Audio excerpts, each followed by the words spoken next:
January 1946. A freezing prison camp in Germany. 200 women. One terrifying order. "Sleep without your clothes tonight." The American sergeant said these words and walked away. No smile, no explanation, just 5 words that stopped every heart in that room. Outside, soldiers were unloading strange equipment. Metal drums, rubber hoses, tanks filled with chemicals. They sealed the windows, they blocked the doors, they put on gas masks. Inside, 200 German women were shaking, not from cold, from pure terror.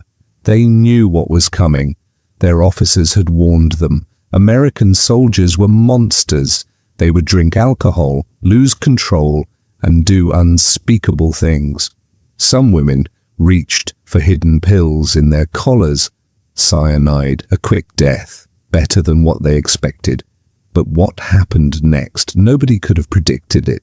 These women were about to discover something that would shatter every lie they ever believed. Something that would make them cry, but not from pain. Something that would change their lives forever. What did the Americans actually do that night? Why did they order women to undress? And why did many of these German women end up living in America and Britain for the rest of their lives? The answer is not what you think. If you love real stories from history that most people never heard, you are in the right place. Hit that subscribe button right now. Turn on the bell so you never miss our next story. And please give this video a like. It helps us bring more hidden stories like this to you. Now let us go back to that freezing night in January 1946. Back to those terrified women. Back to the moment everything changed. The barracks smelled of sweat, fear, and wood, rotting from months of winter damp. 200 German women stood frozen in place. Sergeant Patterson had just spoken 5 words that stopped their hearts. "Sleep without your clothes tonight." Ingrid, 25, a radio operator captured just 8 days ago, felt her legs go weak. Her mind raced back to the warnings. Her commanding officer had been clear. When the enemy gives strange orders at night, it is never kindness. It is always the beginning of something terrible. She was not alone in her fear. Every woman in that barracks had heard the same stories. American soldiers were savages. They would drink alcohol, lose control, and do unspeakable things to German women. The propaganda films had shown it. The officers had confirmed it. Now, the moment had arrived. Patterson's face showed nothing. No smile, no cruelty, no emotion at all. He simply gave the order and walked out into the freezing January night. The temperature outside was below 0. Inside, it was barely warmer. The women could see their own breath. Erica, 19, a former auxiliary worker, grabbed Annaliese's arm. "They will defile us," she whispered. Her voice shook with terror. Annaliese, 33, was an interpreter. She had translated the sergeant's words for those who did not understand English. Now she wished she hadn't. Through the dirty windows, they watched American soldiers unloading equipment from trucks, metal drums, rubber hoses, large tanks with pressure gauges. The machinery looked industrial, systematic, cold. Lotta, 23, a factory worker, felt her stomach turn. "It looks like the chambers," she said quietly. Everyone knew what she meant. Stories from the Eastern Front had described similar equipment. Sealed rooms, chemical fog, bodies carried out in silence. Were the Americans building the same thing here? The statistics of their situation were grim. Of the 200 women in this camp, 73 had been given small pills before capture. Cyanide, quick and painless, an honorable exit, their officers had called it. 2 women had already used theirs during the first days of captivity. They had chosen death over the unknown. Now, many others were reaching for those hidden pills, checking their collar linings, their sleeve hems, the secret pockets sewn into their underwear. Tonight might be the night to use them. Johanna, 29, a former school teacher, had no pill. The Americans had found hers during the intake search. They had called it suicide contraband and taken it away. She had cursed them then. Now she cursed herself for not hiding it better. "I would rather die standing than live on my knees," Marlene, 27, said firmly. She was a surgical nurse. She had seen death many times on the Eastern Front. She was not afraid of dying. She was afraid of what might come before.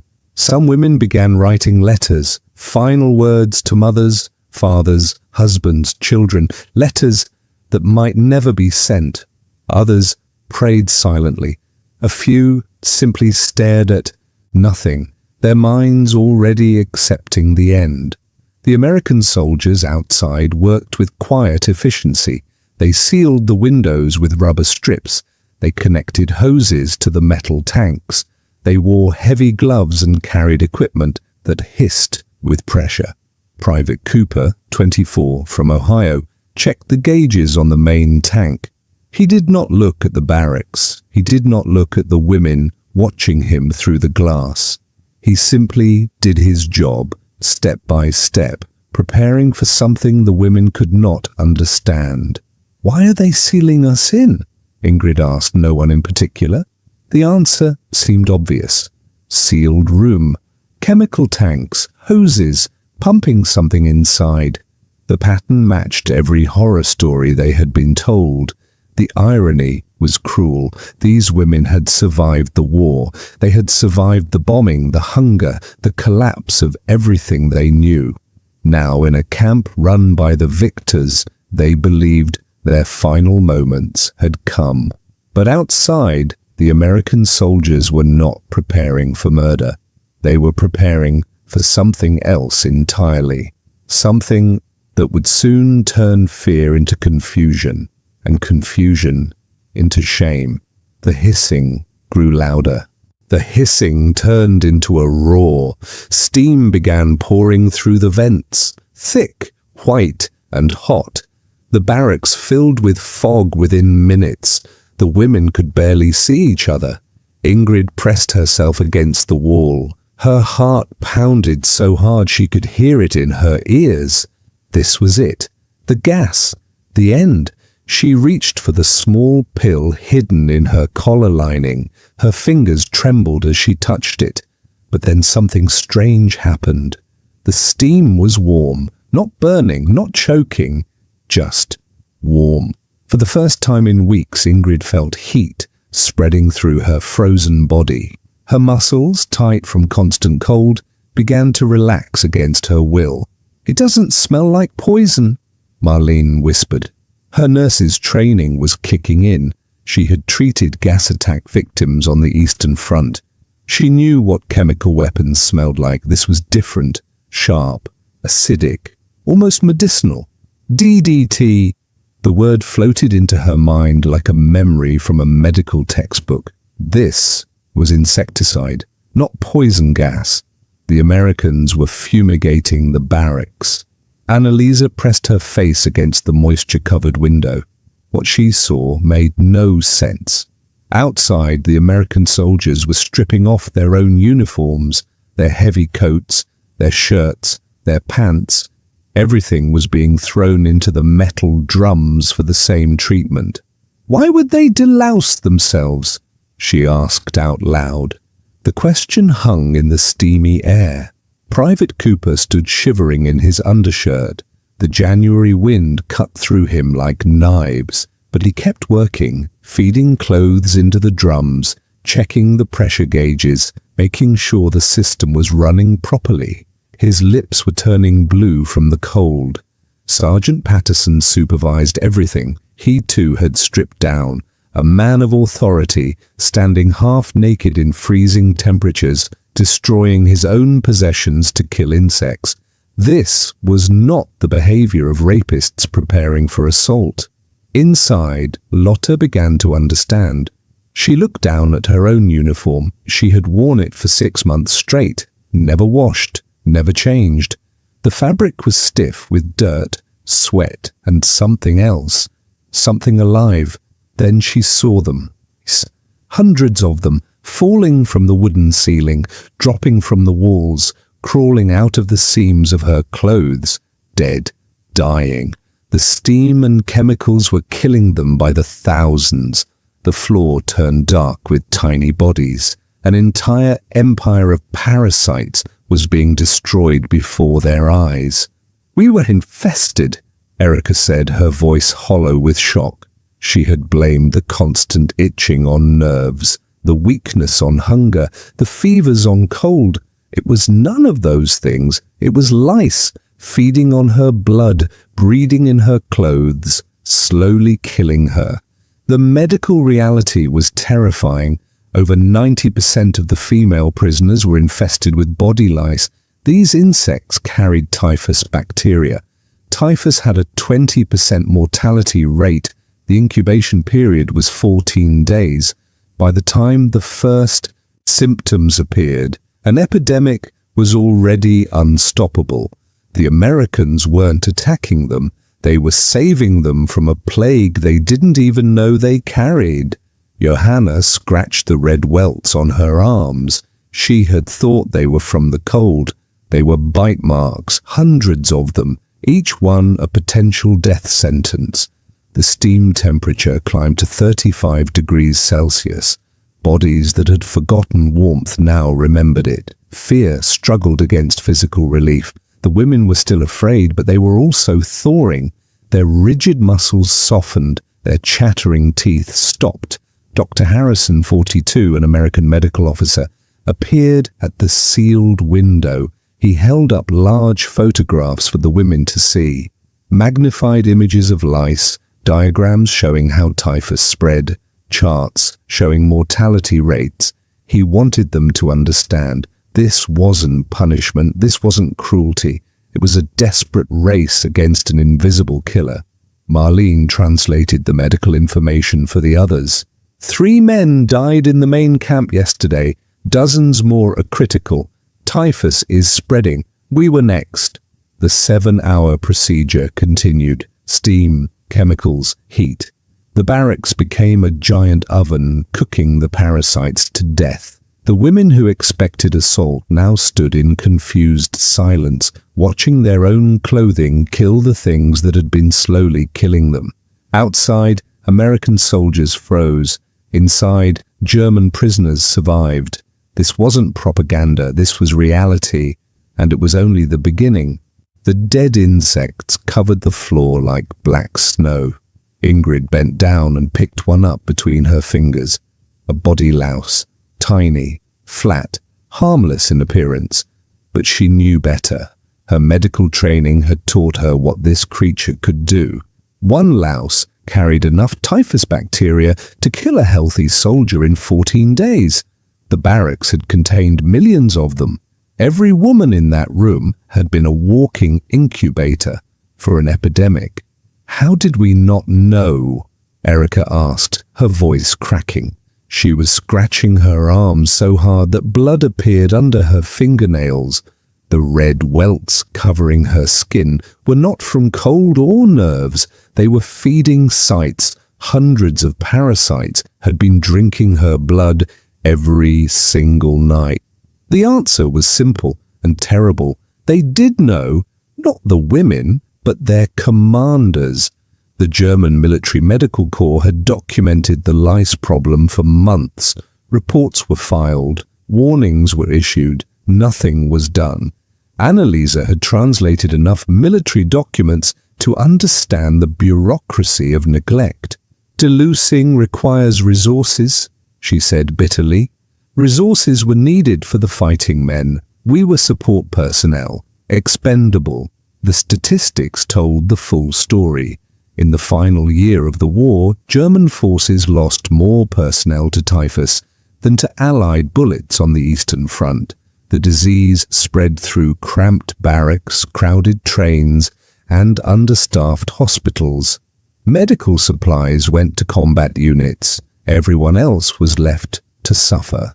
Lotta remembered the itching that had started 3 months ago. She had blamed it on cheap soap, then on stress, then on the rough wool of her uniform. Her supervisor had told her to stop complaining. Soldiers did not scratch in public.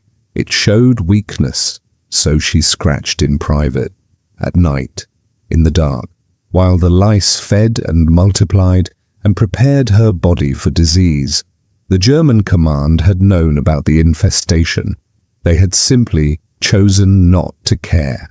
Marlene, the surgical nurse, had seen typhus patients on the Eastern Front. She knew the progression. First came the fever, then the terrible headache, then the rash that spread across the body like fire, finally delirium, organ failure, and death. The mortality rate was 20%. 1 in 5 died. Without treatment, it climbed even higher. 3 of us already have symptoms, she announced quietly. Her eyes moved across the room. Lotta's fever. Johanna's confusion earlier that morning. A third woman in the corner who had collapsed twice during the night. Early stage typhus. Caught just in time. The Americans had saved them with hours to spare. The irony was crushing. For months, these women had been taught that the Americans were monsters, rapists, murderers, savages without honor or discipline. The propaganda films had shown American soldiers burning villages, executing prisoners, and assaulting women. The message was clear. Death was preferable to capture. Now those same monsters stood outside in freezing temperatures, destroying their own uniforms to kill insects that were killing their enemies. The same monsters had worked through the night to stop an epidemic they did not cause. The same monsters had followed medical protocols that German command had ignored for months. Why? Johanna asked. The question echoed what everyone was thinking. Why would the enemy care more than their own side? Dr. Harrison entered the barracks as the steam cleared. He wore a fresh uniform, having destroyed his previous one in the delousing process. His medical bag was open, and he began checking vital signs immediately. Typhus does not respect borders, he explained through Annaliese's translation. If you get sick, my soldiers get sick. If an epidemic starts here, it spreads everywhere. Saving you saves us. It is that simple. Simple mathematics, practical medicine, nothing personal, but it felt personal to Ingrid.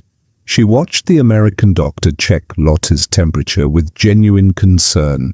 He prescribed medication from his own medical supplies. Supplies meant for American soldiers now given to German prisoners. Her own commanders had left her to die from preventable disease. Her enemy had worked through the night to keep her alive. Everything she believed was collapsing. The propaganda had prepared her for assault. It had never prepared her for kindness.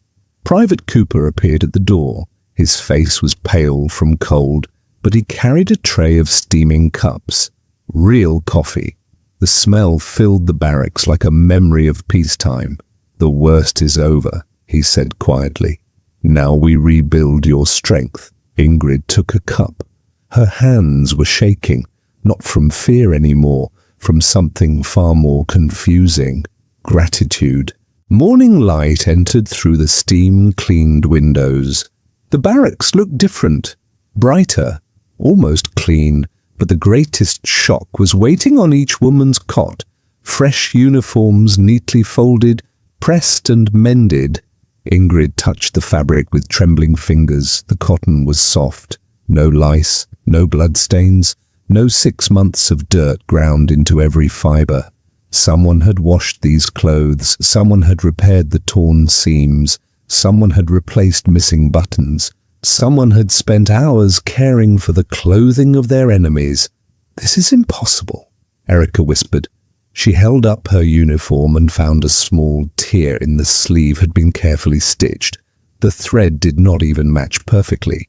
Someone had tried their best with limited supplies. The women dressed slowly. The sensation of clean fabric against skin was almost painful. They had forgotten what it felt like. Lotta started crying when she put on underwear free of insects. Such a small thing, such a massive dignity restored. Sergeant Patterson entered the barracks with an announcement. Breakfast will be served in 15 minutes. Full rations. Full rations. The words meant nothing to women who had survived on thin soup and stale bread for months. But when the food arrived, they understood. Real eggs, cooked meat, white bread with butter, coffee made from actual beans, not burned grain or ground acorns. The smell alone was overwhelming. Johanna stared at her plate. This is more food than I have seen in a year. The statistics behind this abundance were staggering. American military rations provided 4,300 calories per day to each soldier. German civilian rations had dropped to 200 calories. The difference was visible in every plate, every cup, every slice of bread, but it was the chocolate that broke them completely. Each woman found a small bar tucked into her uniform pocket. 2 ounces of British-made chocolate, a fortune in starving Germany, where sugar had disappeared years ago. Some wrappers had handwritten notes, "Stay strong," signed with initials, "You will survive," in careful letters. Private Cooper had spent his personal wages on these gifts. So had other guards. Enemy soldiers buying chocolate for enemy prisoners. The mathematics made no sense. The humanity made even less. Annalisa bit into her chocolate bar and felt tears streaming down her face. The sweetness exploded on her tongue. She had forgotten this taste existed. She had forgotten kindness existed. "How do we process this?" Marlene asked. Her voice was hollow with confusion. "We were prepared for assault. We were ready to die. Instead they give us chocolate." The cognitive collapse was total. Every piece of propaganda, every warning from their commanders, every terrifying story about American brutality, all of it crumbled against the simple reality of a chocolate bar and a handwritten note. Cruelty would have confirmed everything they believed. Cruelty would have been easier to understand. This kindness was devastating because it proved their entire worldview was built on lies. Ingrid watched Private Cooper serve coffee to her fellow prisoners. His hands were still red from the cold. He had frozen outside all night to save women who expected him to assault them. Now he poured their coffee like they were guests, not enemies. "Why do you do this?" she asked him directly. Cooper shrugged. "Because it is right. 4 words. No political speech, no propaganda. Just simple human decency." The Americans produced over 3 billion chocolate ration bars during the war. 3 billion. The number was incomprehensible to women who had seen their country's factories destroyed, their cities bombed, their supply lines shattered. This abundance was not just military power, it was industrial power, economic power, the power to fight a global war and still have chocolate left over for prisoners. Erica, who had carried a cyanide pill 8 days ago, now shared her chocolate with Lotta. The girl who was told to choose death over capture was now choosing life over hatred. The transformation was not instant. Trust does not rebuild overnight. But something had shifted in that barracks, something permanent. Ingrid looked at her medical insignia. She was a trained nurse. The camp had wounded soldiers who needed care. American wounded, German wounded. Not enough medical staff for either. She had skills, they had need. The equation was forming in her mind. Healing knows no flag. 3 days passed. The typhus threat faded. Strength returned to bodies that had forgotten what health felt like. Ingrid made her decision. She walked to the medical tent and spoke directly to Major Cooper, the American officer in charge. "Let me help," she said, pointing to the wounded soldiers arriving on stretchers. "I am a trained nurse." Cooper studied her medical insignia. He looked at his exhausted staff. 12 nurses, 60 wounded soldiers. The mathematics were simple. He did not have enough hands. From captured German records, the Americans knew that 47 women in this camp had medical training.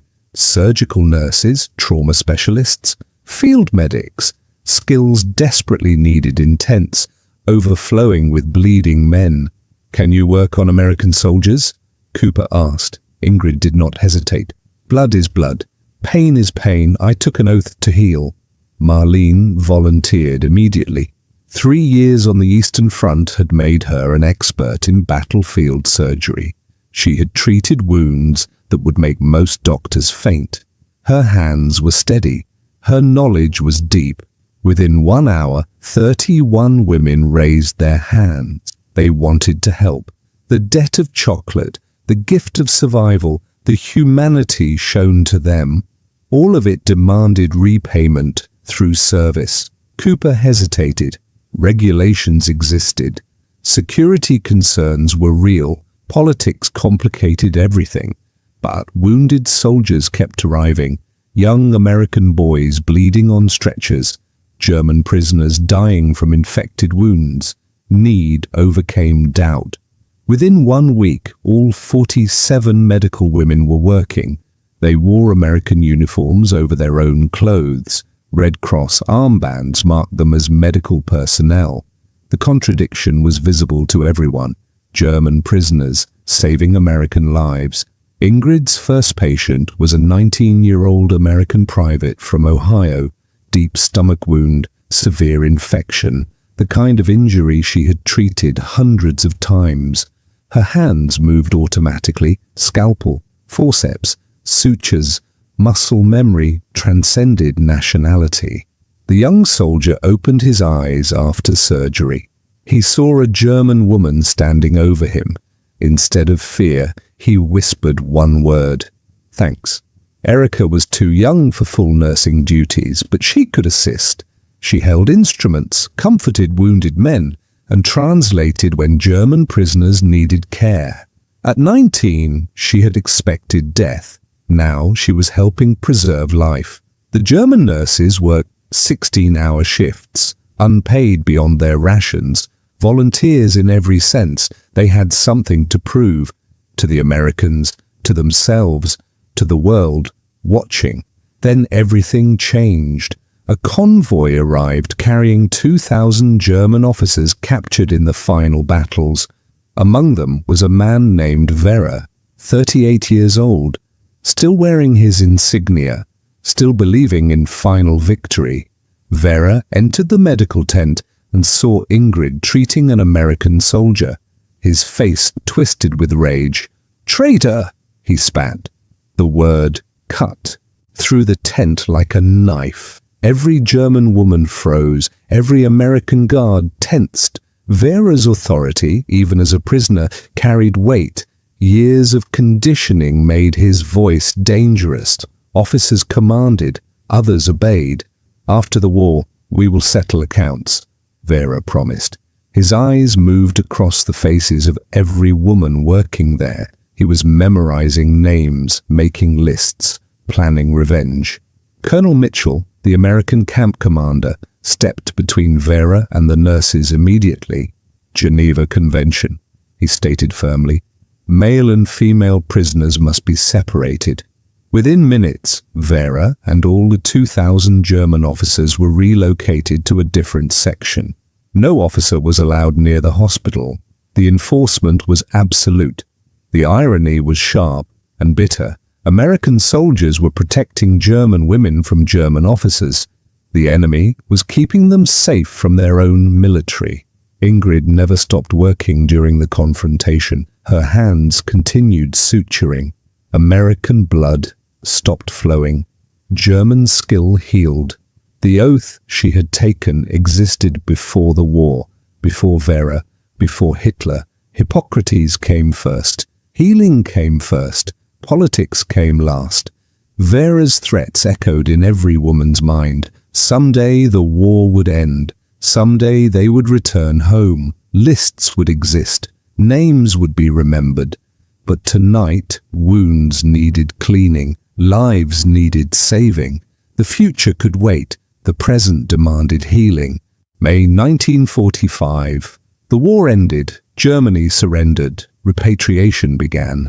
The women who had survived typhus, propaganda, and their own expectations now faced a new enemy, their families. The letters arrived slowly. Each one carried hope. Each one delivered pain. Annalise opened her letter first. Her husband of 20 years had written 3 sentences. You lived. You helped the enemy. Do not return. 20 years of marriage destroyed in 3 sentences. She read it 5 times, hoping the words would change. They never did. The statistics were brutal and consistent. 34% of female prisoners were rejected by their families. Parents disowned daughters, husbands divorced wives. Children were told their mothers died heroically in combat. The lie was easier than the truth. Erica received a letter from her mother. Better dead than dishonored. Her mother believed that survival meant shame, that helping wounded soldiers meant betrayal, that choosing life meant choosing wrong. Erica was 19 years old. She had saved countless lives. She had worked 16-hour shifts in American hospitals. She had proven that healing transcends hatred. Her mother wanted her dead instead. Ingrid's brother declared her officially dead to their neighbors. He told everyone she had fallen in the final battles. A hero's death, clean and simple. Much easier than explaining that his sister was alive, healthy, and living among the enemy. Johanna discovered her husband had remarried. He had assumed she was dead. When he learned she was alive, he did not celebrate. He called her return inconvenient. He had a new wife now, a new life. She was a ghost from a past he wanted to forget. The rejections piled up daily, letter after letter, family after family. Germany did not want its daughters back. Lieutenant Shaw, an American officer, processed immigration papers for those who had nowhere else to go. British hospitals needed nurses. American families offered sponsorship. A future existed for women their homeland had discarded. Marlene signed first. Germany offered shame. Britain offered work. The choice was simple. She left the country that rejected her for the enemy that accepted her. Erica needed a sponsor. At 19, she could not immigrate alone. A Methodist family in Yorkshire agreed to take her. They had lost their own son in the fighting. Their grief became her salvation. Strange mathematics of war. 400 women eventually immigrated to Britain and the Commonwealth. 89 found work in hospitals across the English-speaking world. Their skills, rejected by Germany, were welcomed everywhere else. Some women stayed behind. They faced the hatred. They rebuilt their lives. They proved that survival was not shameful. 20 years passed. Time softened memories. Shame transformed into understanding. Munich, Germany. Ingrid returned wearing something unexpected. British Red Cross insignia. She was 44 now, a medical advisor. She had come to teach German nurses the techniques she learned in British hospitals. The woman Germany rejected was now helping rebuild German healthcare. Private Cooper visited too. Civilian clothes, grey hair. He still brought chocolate, English chocolate bars. 20 years later, the same gesture, the same kindness. Humanity does not expire. The hospital ward held former officers who had once called these women traitors. Now those officers were patients. Cancer, heart disease, the slow collapse of aging bodies. They received care from the same women they had condemned. Vera lay in a hospital bed, dying from cancer. His skeleton hands reached toward Ingrid. "Forgive me," he whispered. The man who had threatened revenge now begged for mercy. Ingrid checked his charts. Professional, thorough. The oath she kept when he demanded betrayal still guided her hands. She held his hand as he died. Traitor, comforting accuser, healer transcending hatred. Erica wrote from Yorkshire, married, a teacher, 3 children. She sent medical supplies to German orphanages, paying forward the chocolate and kindness that saved her life. The clean uniform from that January night now sits in a museum, a symbol of transformation, of dignity preserved, of enemies becoming human. 6 words had terrified them. Sleep without your clothes tonight. What followed was not assault. It was salvation, not cruelty. It was chocolate, not hatred. It was healing. Proof that humanity survives even humanity's worst demands. This story began with terror and ended with transformation. 200 German women entered that barracks expecting the worst humanity could offer. They received the best instead. Steam replaced gas. Chocolate replaced cruelty. Healing replaced hatred. The propaganda they believed was destroyed not by arguments, but by simple acts of decency. Clean uniforms, hot coffee, handwritten notes tucked into pockets. 20 years later, former enemies shared chocolate and coffee again. Former prisoners taught in the hospitals of their captors. Former accusers begged forgiveness from women they had threatened.